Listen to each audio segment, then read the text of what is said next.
कोई fact checker नहीं चाहता है कि मुसलमानों को आज सवाल है। आसान नहीं होता सच के लिए लड़ना। जिसकी आवाज कोई नहीं बनेगा उसकी आवाज हम बने। जो डर जाते हैं वो झूठ से कहां टकराते हैं। जो गरीब के स्कूल में, गरीब के स्वास्थ्य के लिए खर्च होना चाहिए, वो लूट कर इन्होंने अमीर ठेकेदारों को दे दिया। सच को जानना हो तो झूठ पर करना होता है प्रहार, हर बार बार बार। मैंने आपसे पूछा, आपने ठीक है नहीं कहा ना आपने। और कोई मुद्दा नहीं है तो सोनिया गांधी की गुडबुक में मैं अपना नाम गोल्डन अक्षरों में कैसे दाखिल करूं? इसलिए न फेक न्यूज न झूठ, हमेशा सच के साथ 2-2। देखिए मेरे साथ 2-2 सोमवार।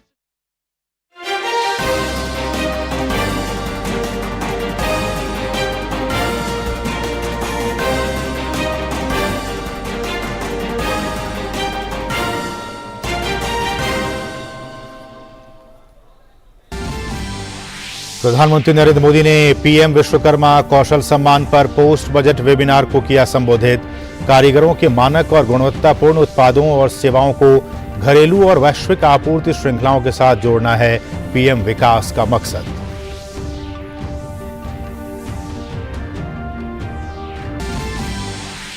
दिल्ली आबकारी घोटाले में तेलंगाना की मुख्यमंत्री केसीआर की बेटी के कविता ईडी के सामने हुई पेश।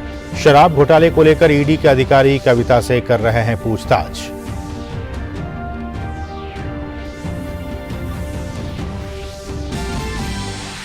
नौकरी के बदले जमीन घोटाले में लालू यादव के परिजनों और करीबियों पर जांच एजेंसियों का कसता शिकंजा। बिहार के उप मुख्यमंत्री और लालू के बेटे तेजस्वी यादव को सीबीआई ने आज पूछताछ के लिए किया तलब।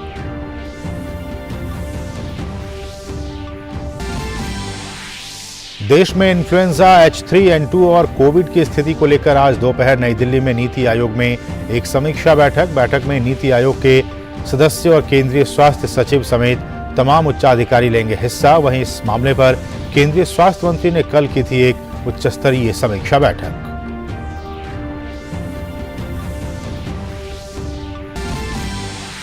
और अहमदाबाद टेस्ट के तीसरे दिन भी भारत की शानदार शुरुआत। लंच तक भारत ने 1 विकेट गंवाकर बनाए 129 रन। शुभमन गिल ने जड़ा अर्धशतक। क्वाजा और कैमरून ग्रीन की बदौलत ऑस्ट्रेलिया ने पहली पारी में बनाए हैं 480 रन।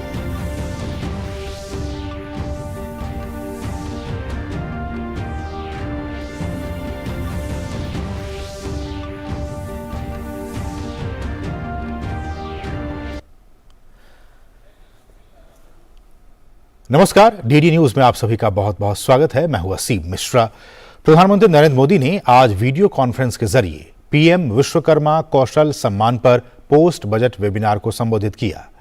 पीएम विश्वकर्मा कौशल सम्मान का उद्देश्य कारीगरों के मानक और गुणवत्तापूर्ण उत्पादों और सेवाओं को घरेलू और वैश्विक आपूर्ति श्रृंखलाओं के साथ जोड़ना है। और वेबिनार को संबोधित करते हुए पीएम ने स्किल इंडिया मिशन की सराहना की। पीएम ने कहा कि इसके माध्यम से करोड़ों लोगों को रोजगार प्रदान किया गया। बीते वर्षों में हमने स्किल इंडिया मिशन के माध्यम से, कौशल विकास केंद्रों के माध्यम से करोड़ों युवाओं की स्किल बढ़ाने, उन्हें रोजगार के नए अवसर देने का काम किया है। कौशल जैसे क्षेत्र में हम जितना स्पेसिफिक होंगे, जितनी टारगेटेड अप्रोच होगी, उतने ही बेहतर परिणाम मिलेंगे। प्रधानमंत्री ने कहा कि पीएम विश्वकर्मा योजना के माध्यम से करोड़ों लोगों की बड़ी मदद होने जा रही है। हर विश्वकर्मा साथी को आसानी से लोन मिले, उनका कौशल बढ़े, ये सुनिश्चित किया जाएगा। पीएम विश्वकर्मा योजना के माध्यम से करोड़ों लोगों की बड़ी मदद होने जा रही है। इस योजना के द्वारा केंद्र सरकार हर विश्वकर्मा साथी को होलिस्टिक इंस्टीट्यूशनल सपोर्ट प्रदान करेगी। विश्वकर्मा साथियों को आसानी से लोन मिले, उनका कौशल बढ़े, उन्हें हर तरह का टेक्निकल सपोर्ट मिले, ये सब सुनिश्चित किया जाएगा। इसके अलावा डिजिटल एम्पावरमेंट, ब्रांड प्रमोशन और उत्पादों के बाजार तक पहुंच बनाने की व्यवस्था भी की जाएगी। प्रधानमंत्री ने कहा कि हमारा उद्देश्य विश्वकर्मा साथियों को बड़ा उद्यमी बनाने का है। इसके लिए उनके बिजनेस मॉडल में स्थायित्व जरूरी है। हमारा उद्देश्य आज के विश्वकर्मा साथियों को कल का बड़ा एंटरप्रेन्योर बनाने का है। इसके लिए उनके बिजनेस मॉडल में स्थायित्व जरूरी है। इसे ध्यान में रखते हुए हम उनके बनाए प्रोडक्ट को बेहतर बनाने, आकर्षक डिजाइनिंग, पैकेजिंग और ब्रांडिंग पर भी काम कर रहे हैं। इसमें ग्राहकों की भी जरूरतों का भी ध्यान रखा जा रहा है। हमारी नजर सिर्फ स्थानीय बाजार पर ही नहीं है, बल्कि हम ग्लोबल मार्केट को भी टारगेट कर रहे हैं। दिल्ली आबकारी नीति में कथित अनियमितताओं से जुड़े मनी लॉन्ड्रिंग मामले में तेलंगाना के मुख्यमंत्री केसीआर की बेटी के कविता आज ईडी के दिल्ली स्थित मुख्यालय पहुंची। कविता का नाम दिल्ली शराब घोटाले में सामने आया है और इसी को लेकर ईडी ने पूछताछ के लिए के कविता को समन किया था। इस समय ईडी के अधिकारी कविता से पूछताछ कर रहे हैं।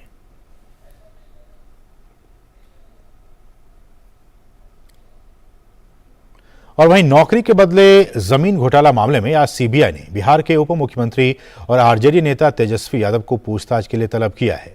सीबीआई द्वारा ये उन्हें भेजा गया दूसरा समन है। पहला समन 4 फरवरी को भेजा गया था।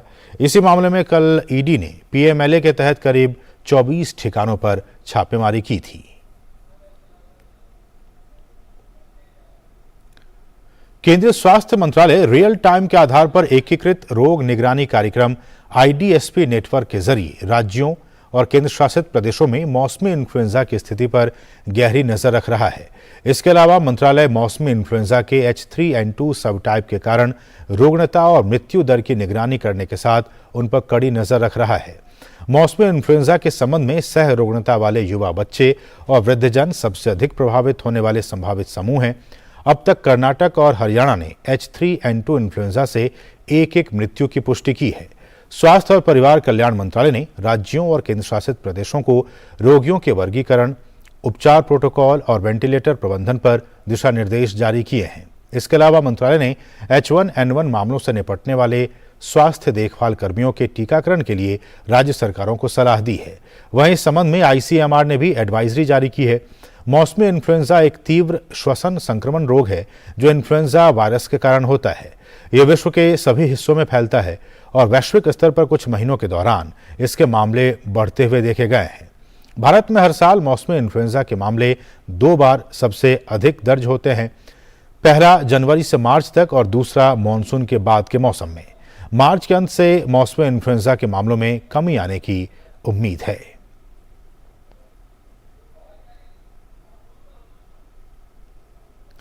देश में इन्फ्लुएंजा H3N2 और कोविड की स्थिति को लेकर आज दोपहर करीब 1 बजे नीति आयोग में एक समीक्षा बैठक बुलाई गई है।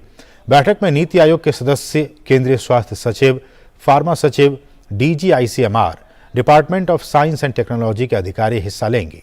बीते 2 महीने से देश में इन्फ्लुएंजा के मामले में बढ़ोतरी देखी गई है। पीएम मोदी 12 मार्च को कर्नाटक के मांड्या और हुबली धारवाड़ का दौरा करेंगे और लगभग 16,000 करोड़ रुपए की परियोजनाओं का लोकार्पण और शिलान्यास करेंगे। इन परियोजनाओं में बेंगलुरु मैसूरू एक्सप्रेसवे का लोकार्पण शामिल है, जिससे यात्रा की अवधि 3 घंटे से कम होकर 75 मिनट रह जाएगी।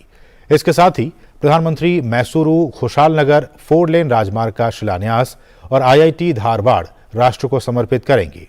गौरतलब है कि फरवरी 2019 में पीएम मोदी ने परियोजना की आधारशिला रखी थी।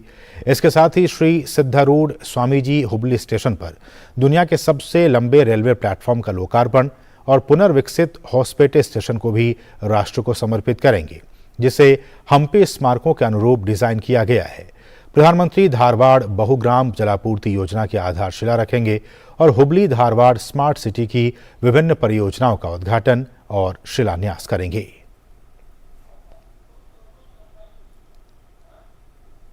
बीबीसी एक बार फिर से विवादों में है। इस बार मामला ब्रिटिश वाइल्ड लाइफ पर बनी सर डेविड एटनबरो की नई सीरीज को लेकर है। ब्रिटिश अखबार गार्जियन की रिपोर्ट के मुताबिक बीबीसी ने सीरीज के 6ठे एपिसोड को प्रसारित नहीं करने का फैसला किया है। कहा जा रहा है कि सीरीज के 6ठे एपिसोड की थीम को लेकर कंजर्वेटिव पार्टी के नेता और ब्रिटेन की दक्षिणपंथी प्रेस नाराज हो सकती है, इसलिए उनके डर से यह फैसला लिया गया है। इस फैसले ने कार्यक्रम के निर्माताओं के साथ ही बीबीसी में काम कर रहे कुछ बड़े लोगों को भी नाराज किया है, क्योंकि उनका मानना है कि बीबीसी लॉबी ग्रुप के दबाव के आगे झुक गया है। वहीं बीबीसी ने सीरीज को सेंसर करने की बात से इनकार किया है और इस बात पर जोर दिया है कि इसे प्रसारित करने का कभी भी इरादा नहीं था।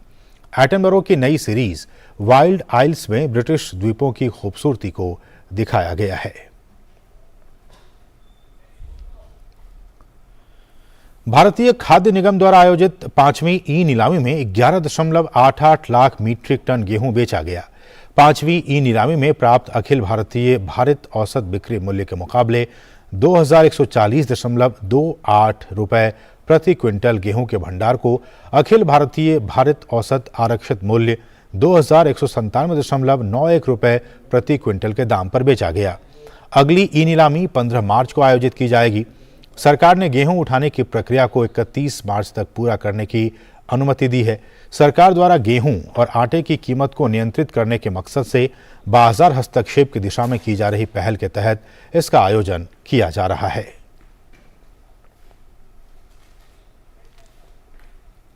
फिनलैंड के प्रधानमंत्री सना मारिन ने यूक्रेन की राजधानी कीव का दौरा किया। सना मारिन ने यूक्रेन के राष्ट्रपति वोलोडिमीर जेलेंस्की से मुलाकात की। वोलोडिमीर जेलेंस्की ने रूस के खिलाफ जारी जंग में सैन्य सहायता मुहैया कराने के लिए फिनलैंड का आभार व्यक्त किया। वहीं फिनलैंड के प्रधानमंत्री ने कहा कि हर मोर्चे पर यूक्रेन का समर्थन किया जाएगा। सना मारिन और जेलेंस्की ने सेंट माइकल्स कैथेड्रल में एक समारोह में भी हिस्सा लिया। ईरान और सऊदी अरब ने शुक्रवार को 7 साल की शत्रुता के बाद संबंधों को फिर से स्थापित करने पर सहमति व्यक्त की है। दोनों देशों के बीच दुश्मनी से खाड़ी में स्थिरता और सुरक्षा का खतरा पैदा हो गया है। इससे यमन से सीरिया तक मध्य पूर्व में ईंधन संघर्ष भी हुए।